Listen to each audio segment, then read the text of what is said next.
ન્યાયપાલિકાએ કટોકટીમાં પણ બંધારણની રક્ષા કરી।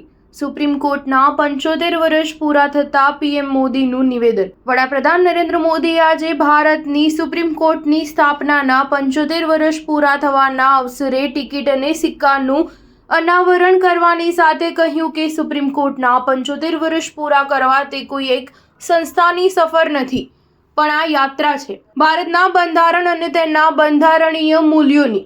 ભારત લોકોએ ક્યારેય સુપ્રીમ કોર્ટ આપણી ન્યાયપાલિકામાં વિશ્વાસ નથી ગુમાવ્યો, એટલા માટે સુપ્રીમ કોર્ટના 75 વર્ષ મધર ઓફ ડેમોક્રેસી ભારતના ગૌરવને આગળ વધારે છે। દેશ બંધારણની 75મી વર્ષગાંઠ મનાવી રહ્યું છે, એટલા માટે આ અવસરમાં પણ ગર્વ અને પ્રેરણા પણ છે। પીએમ મોદીએ આગળ કહ્યું કે સુપ્રીમ કોર્ટે ઇમરજન્સીના કાળા દિવસોમાં મૌલિક અધિકારો અને રાષ્ટ્રીય હિત સંબંધિત મુદ્દાઓ અંગે રાષ્ટ્રીય એકતા જાળવી રાખી હતી।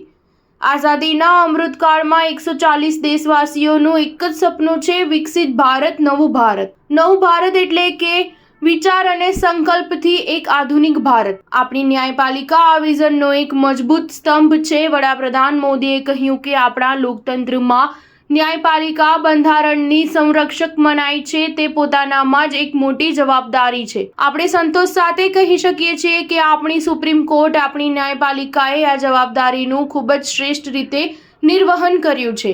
આઝાદી બાદ ન્યાયપાલિકાએ ન્યાયની ભાવનાની રક્ષા કરી। જ્યારે દેશની સુરક્ષાનો સવાલ ઊભો થયો તો ન્યાયપાલિકાએ રાષ્ટ્રહિત સર્વોપરી રાખી ભારતની એકતાની સુરક્ષા કરી। સ્ટાર ન્યૂઝ 7 હંમેશા સચ્ચાઈની સાથે।